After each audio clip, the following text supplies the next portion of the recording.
Welcome to the BAPS Better Living podcast. Thank you for choosing to spend your time with us today.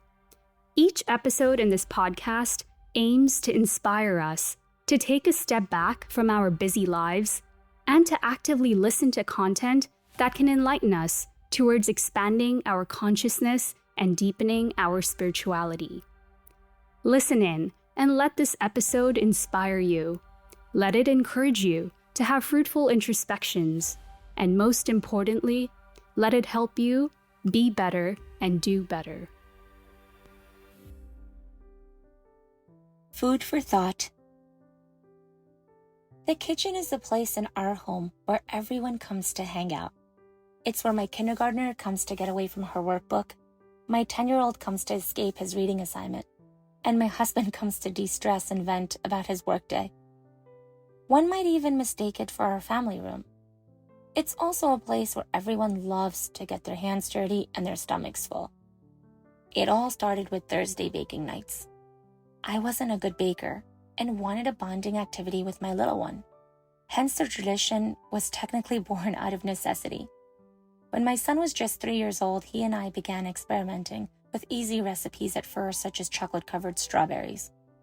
With time, we conquered eggless cookies, brownies, chocolate truffles, cinnamon rolls, and now our house favorite, Rice Krispie treats. After my daughter was born, she too joined in our baking nights. The baking soon shifted to cooking, researching topics, looking up and understanding ingredients, and since my son and I both love history, learning about their origin, cultural background, and understanding nutritional facts, while exploring substitutions for the non-vegetarian products with their vegetarian counterparts. Italian, American, Japanese, Mexican, Cuban, Mediterranean, Thai, and Indian are some of the cuisines we experimented with on Friday and Saturday nights. And our list continues to grow. Food is a natural, communal, and unifying factor in every culture, bringing unknown people together and families closer. Eating is a fundamental element of survival, and with community, it results in bonding, sharing, and connecting as some of its beautiful side effects. The tradition of learning a recipe from a mother, a father, grandmother, or an aunt can be full of innocent curiosity, a bit of fun, and a lot of mess, all while creating and experiencing precious and lasting moments. Weaving these memories into a child's life can be a beautiful sentiment, but also great for their mental health as they bloom into young adults. Food can be a pleasant trigger, a point of safety, something that can remind them of the love they received from their family as a child. Sharing food while narrating life stories of laughter and struggle nourishes not only the body, but also the soul. Cooking together can reduce emotional burden and help us find comfort in each other, as we learned. Cooking together has also allowed my husband and I to teach gratitude and pass on Hindu traditions we learned from our parents when we were children. In our household, the first plate of food is always offered to the murtis of God in the form of thal. Accompanied by prayers sung to musical instruments, thal is a way to express devotion to God and offer gratitude for the food that we have been given. The sanctified food, known as prasad, is then shared with everyone. Prasad, a Sanskrit word also meaning grace and joy, has elevated our daily collective cooking practice by bringing grace and joy into our home. While we enjoy cooking together on Friday nights, we sometimes play our favorite music, jam alongside the cooking, and have a good old Patel's kitchen party. Our spiritual guru, His Holiness Pramukh Swami Maharaj, would often say, "The family that eats, works, plays, and prays together stays together." There is more to cooking than just spending time in the kitchen. Our family tenet is that what we put into our bodies shapes who we become. We are what we eat, we may have heard, and therefore a pure diet is pertinent to pure living.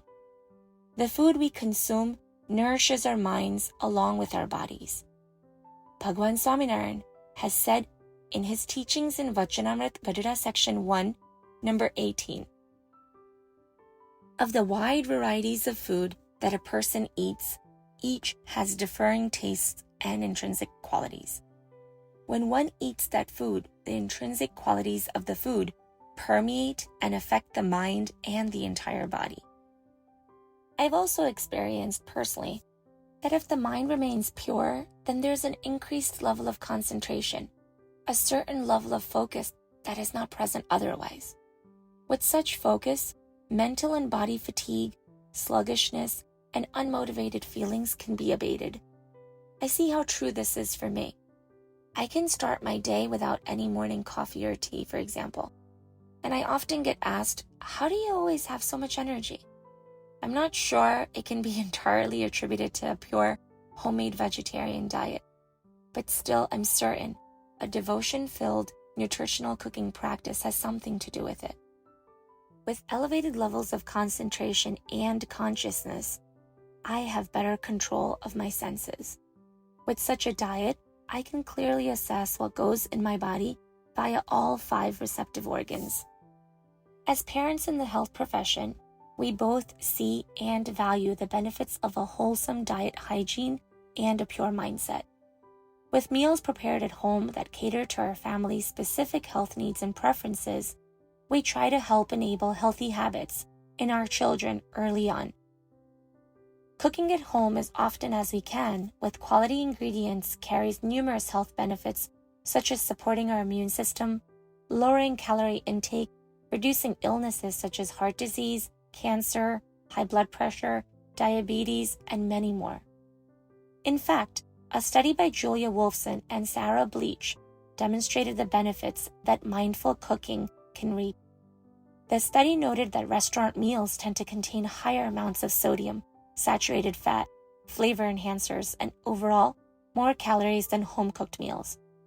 As such, by cooking at home, we're able to directly control the quality and quantity of ingredients in our daily meals, along with being able to connect with my loved ones in a fun way. We get to eat personalized food that the family enjoys while also saving time. The 30-minute meal has become a great hit at the Patel house. Our culture has a famous saying, "Anna tevo odkar." It roughly translates to, one belches what he has eaten.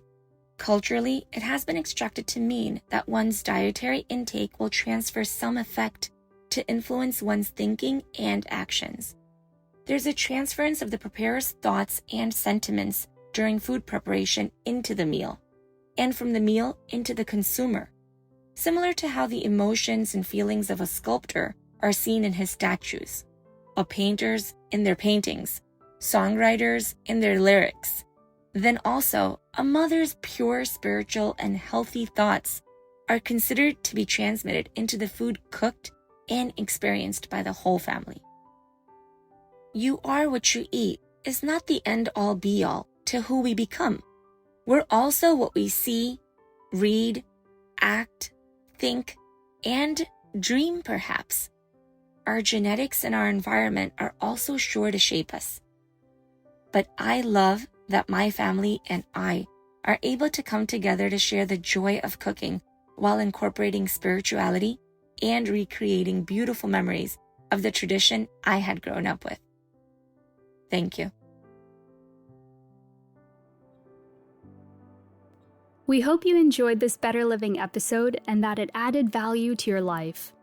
All the content on this channel, including this episode, is created and managed entirely by Swamis and volunteers of BAPS from around the world. Our volunteers are continuously inspired by the sincere, transparent, and selfless lives of Pramukh Swami Maharaj, the late Guru of BAPS, and Mahan Swami Maharaj, the current Guru of BAPS. Their character, their teachings, and their service to humanity have inspired millions of people of all backgrounds, faiths, and cultures throughout the world. They have encouraged all, regardless of one's beliefs, to live a mindful, balanced, and harmonious life. The episodes in this Better Living podcast are directly inspired by their teachings. If you enjoyed this episode and would like more content that inspires you to be better and to do better, follow us on Instagram and YouTube by searching for BAPS Better Living. Thanks again for choosing to spend your time with us today.